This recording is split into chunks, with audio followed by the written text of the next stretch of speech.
Sideways Stories from Wayside School. Written by Louis Sacker. 5. Todd. All of the children in Mrs. Jewels's class, except Todd, were talking and carrying on. Todd was thinking. Todd always thought before he spoke. When he got an idea, his eyes lit up. Todd finished thinking and began to speak. But before he said 2 words, Mrs. Jewels called him. "Todd," she said, "you know better than to talk in class. You must learn to work quietly like the other children."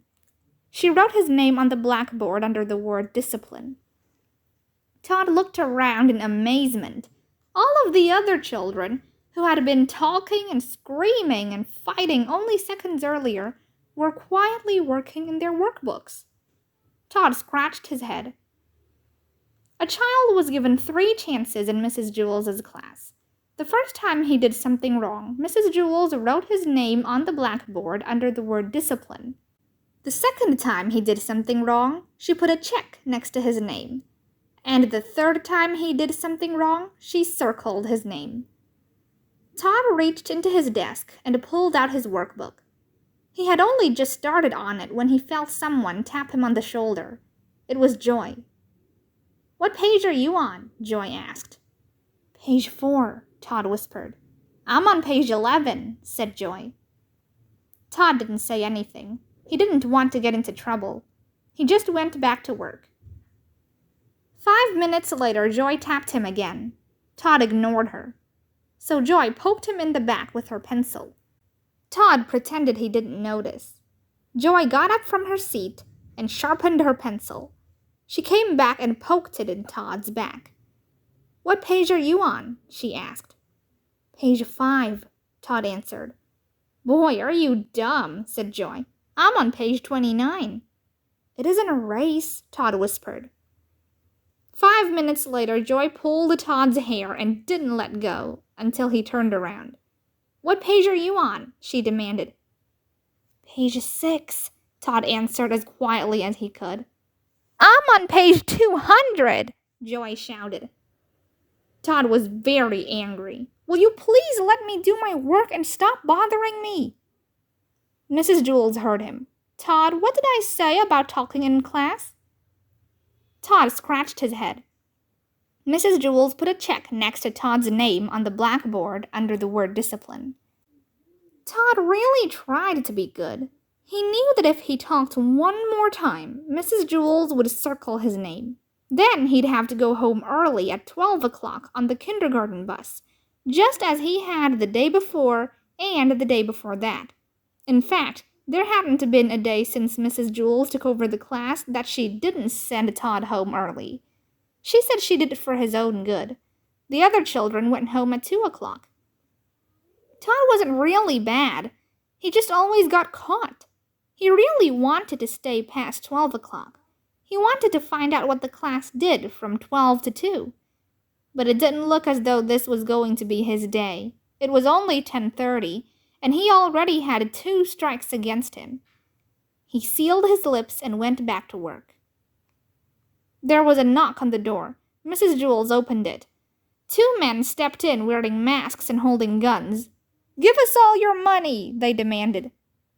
"All I have is a nickel," said Mrs. Jewels. "I have a dime," said Mauricia. "I have 13 cents, said Leslie. "I have 4 cents, said Damien. "What kind of bank is this?" asked one of the robbers. "It's not a bank, it's a school," said Todd. "Can't you read?" "No," said the robbers. "Neither can I," said Todd. "Do you mean we walked all the way up 30 flights of stairs for nothing?" asked the robber. "Don't you have anything valuable?" Todd's eyes lit up. "We sure do," he said. "We have knowledge." He grabbed Joy's workbook and gave it to the robbers. "Knowledge is much more valuable than money." "Thanks, kid," said one of the robbers. "Maybe I'll give up being a criminal and become a scientist," said the other. They left the room without hurting anybody. "Now I don't have a workbook," complained Joy. Mrs. Jewels gave her a new one. Joy had to start all the way back at the beginning. "Hey, Joy, what page are you on?" asked Todd. "Page 1, Joy sighed. "I'm on page 8, laughed Todd triumphantly. Mrs. Jewls heard him. She circled his name. Todd had 3 strikes against him. At 12 o'clock, he left the room to go home early on the kindergarten bus. But this time, when he left, he was like a star baseball player leaving the field. All the children stood up, clapped their hands, and whistled. Todd scratched his head. 6. BB. BB was a girl with short brown hair, a little BB nose, totally tiny toes, and big brown eyes. Her full name was BB Gunn. She was the fastest drawer in Mrs. Jewls' class. She could draw a cat in less than 45 seconds, a dog in less than 30, and a flower in less than 8 seconds. But of course, BB never drew just one dog, or one cat, or one flower. Art was from 12:30 to 1:30. Why, in that time, she could draw 50 cats, 100 flowers, 20 dogs, and several eggs or watermelons. It took her the same amount of time to draw a watermelon as an egg. Calvin sat next to BB. He didn't think he was very good at art. Why, it took him the whole period just to draw one airplane. So instead, he just helped BB. He was BB's assistant. As soon as BB would finish one masterpiece, Calvin would take it from her and set down a clean sheet of paper. Whenever her crayon ran low, Calvin was ready with a new crayon. That way, BB didn't have to waste any time.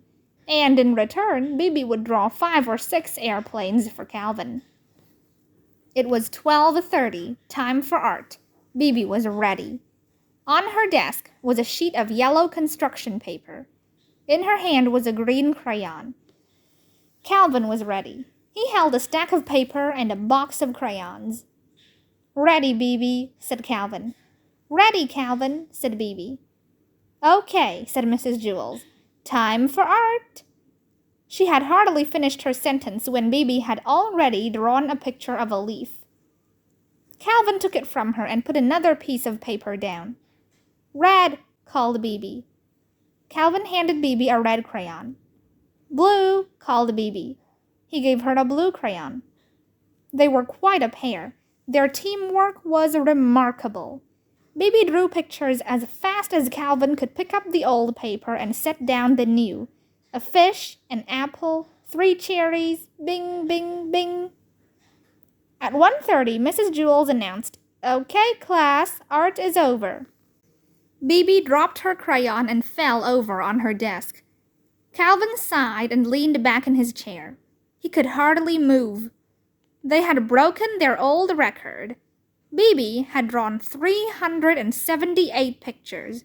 They lay in a pile on Calvin's desk. Mrs. Jewls walked by. "Calvin, did you draw all these pictures?" Calvin laughed. "No, I can't draw. BB drew them all." "Well, then what did you draw?" asked Mrs. Jewls. "I didn't draw anything," said Calvin. "Why not? Don't you like art?" asked Mrs. Jewls. "I love art," said Calvin. "That's why I didn't draw anything." Mrs. Jewls did not understand. "It would have taken me the whole period just to draw one picture," said Calvin, "and BB would only have been able to draw 100 pictures. But with the 2 of us working together, she was able to draw 378 pictures. That's a lot more art." BB and Calvin shook hands. "No," said Mrs. Jewls. "That isn't how you measure art. It isn't how many pictures you have, but how good the pictures are. Why, a person could spend his whole life just drawing one picture of a cat. In that time, I'm sure BB could draw 1,000,000 cats." 2,000,000, said BB. Mrs. Jewls continued, "But if that one picture is better than each of BB's 2,000,000, then that person has produced more art than BB." BB looked as if she was going to cry. She picked up all the pictures from Calvin's desk and threw them in the garbage. Then she ran from the room. I thought her pictures were good, said Calvin. He reached into the garbage pail and took out a crumpled up picture of an airplane. Baby walked outside into the playground. Louis, the yard teacher, spotted her. Where are you going? He asked. I'm going home to draw a picture of a cat, said Bibi. Will you bring it to school and show it to me tomorrow? Louis asked. Tomorrow? Laughed Bibi. By tomorrow, I doubt if I'll even be finished with one whisker.